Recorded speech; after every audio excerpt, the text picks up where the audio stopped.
Mara hii ni hapa nchini ambako idara ya uhamiaji Tanzania imetoa ufafanuzi juu ya Watanzania waliorudishwa nchini Septemba mosi, wakisema sababu kubwa iliyowafanya Watanzania kwenda nchi za nje bila kufuata sheria ni pamoja na kukua kwa utandawazi na kutafuta ajira.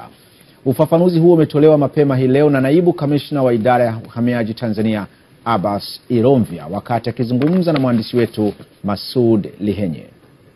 Kweli siku ya tarehe 1 mwezi huu wa Septemba mwaka 2015 idara yetu kituo cha uhamiaji cha uwanja wa ndege wa kimataifa wa Julius Nyerere walipokelewa watu 100 ambao inasemekana ni Watanzania ambao walikuja kwa ndege maalum ya kukodisha kutoka nchi ya Afrika Kusini. Na baada ya kupokelewa tuliwachukua na kuwafikisha katika ofisi ya uhamiaji mkoa wa Dar es Salaam kwa ajili ya hatua nyingine za kiuhamiaji.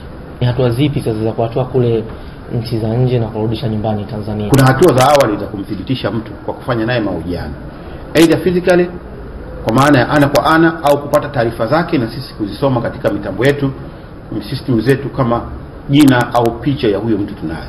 Kwa hiyo hiyo ndio hatua ya kwanza ya kumtambua huyo mtu kama je ni Mtanzania. Hilo la kwanza.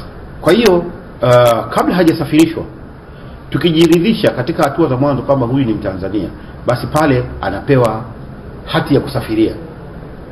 Hati ya kusafiria. Kwa hiyo kwa hawa 100 ambao wamerudishwa, kwanza hawa ambao tumewapokea juzi tarehe 1, idadi yao ni 100.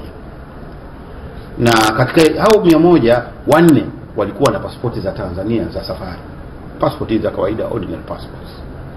Lakini 96 walikuwa walipatikana kwa hawana passport. Hatua gani za kisheria ambazo mtazifuata katika hawa watu 100 ambao wamerudishwa nchini siku ya Jumanne?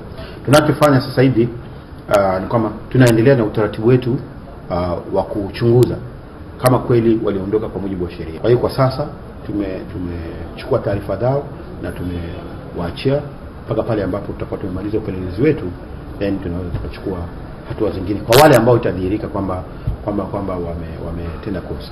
Lakini labda la msingi hapa kulisema kwamba kwa raia na jamii kwa ujumla kwamba ni haki ya mwananchi kwenda popote anapotaka ndani na nje ya nchi.